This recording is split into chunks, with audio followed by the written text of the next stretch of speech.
Hello, everyone, and happy BDC Small Business Week 2022. I'm Rachel Liang, and I'm the Digital Media and Communications Lead here at the Oakville Chamber of Commerce.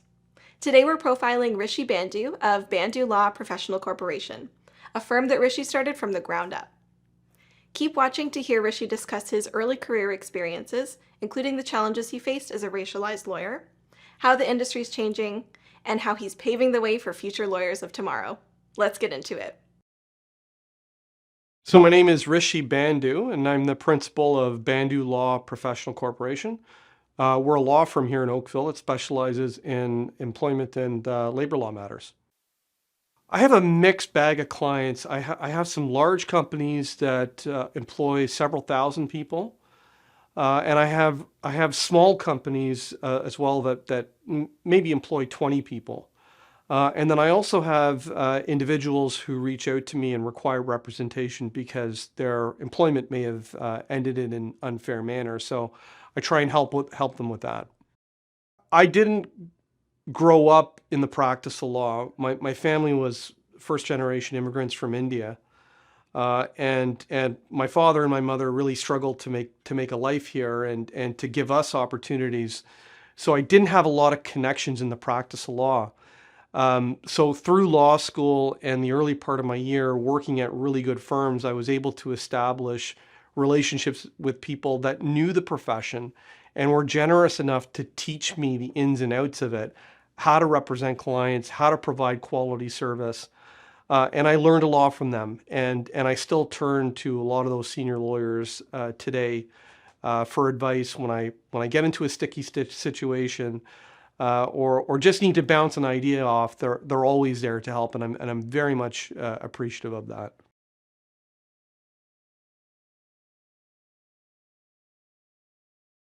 I think the biggest challenge, hands down, as it is for all sole practitioners, is wearing multiple hats. I don't have the resources of a large firm in terms of accounting support or business development support or even lawyers. So wearing multiple hats can become overwhelming because so much falls on my plate.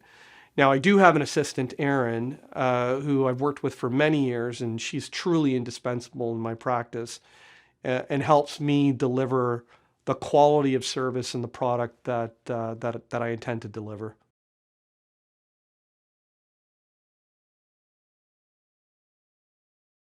I think the big thing for COVID for me as a small practitioner, a solo practitioner, is it's leveled the playing field.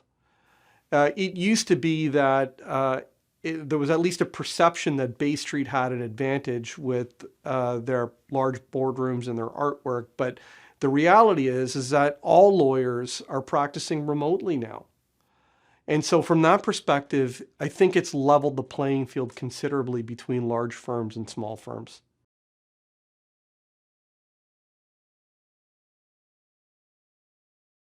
My wife, Sandeep, she actually plays a really important role in my business.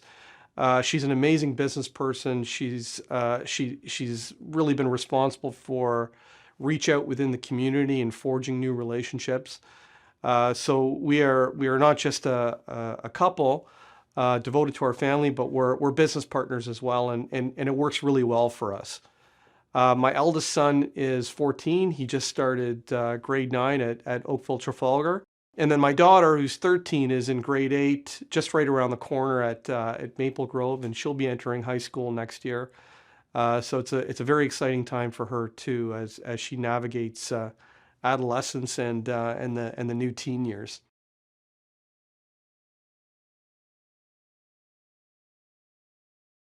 Well, my family sustains me for one, and number two, the lessons that I learned at an early age as a young lawyer, as an articling student, in terms of work ethic and grinding through. I think with experience, what you learn is that the bad times never last, right? You get through it. It's a temporary blip, and sometimes you just got to power through. It's like Bruce Cockburn said, you got to kick at the darkness until it bleeds daylight. And that's something I strongly believe in my personal life and in my career, and I think it works.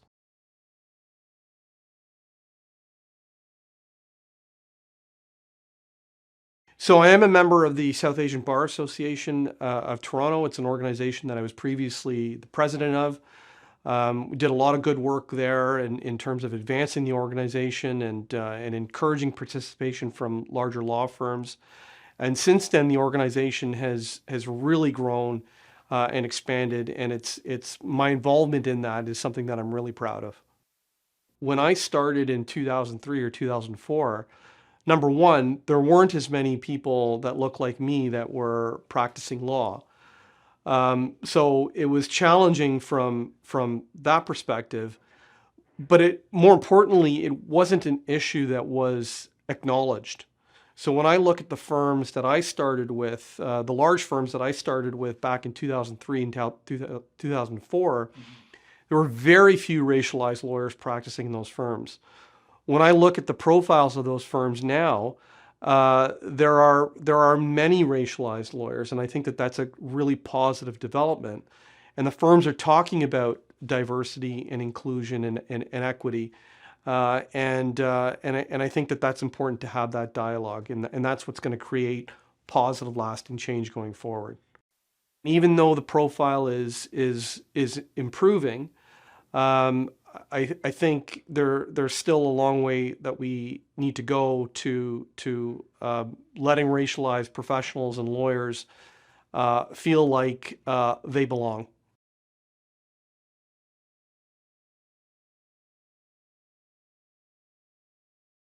Canada, Ontario, Oakville is a wonderful place to do business. And what I think we need to do is continue to attract business investment in Oakville. Because of our location geographically, we serve as a bridge between the East and the West. And so I think we're ideally located and suited to attract businesses of all sizes.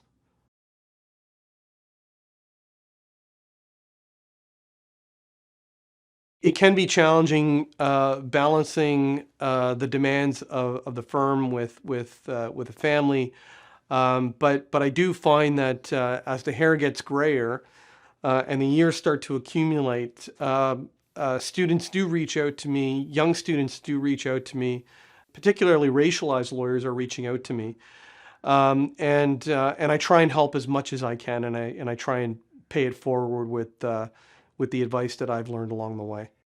I think where I want to be is in giving back by creating other careers, to allowing professionals to grow, develop their own careers, and to pass on the knowledge that's been given to me so generously to them so that they can continue to contribute to the community and to the profession.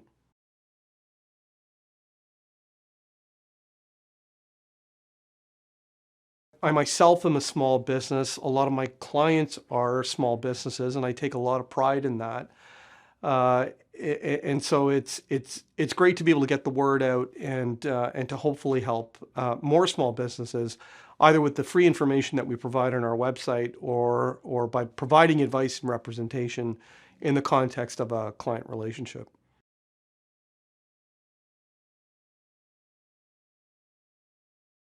Keep at it and stay true to the reason why you went into business and your passion. And I'm not unlike a lot of those small businesses where I've had my own doubts over the years, but I think what always keeps me coming back to what I do is the reason I wanted to become a lawyer in the first place and the reason why I went to law school. And that's because I believe at heart I'm an advocate, and I'm put on this earth to be an advocate for other people. So even though it can become difficult at times, I always come back to that true calling, and the fact that if I just focus on trying to be the best person that I can be, the best lawyer that I can be, and putting out the best product that I can, that everything is going to work out in the end.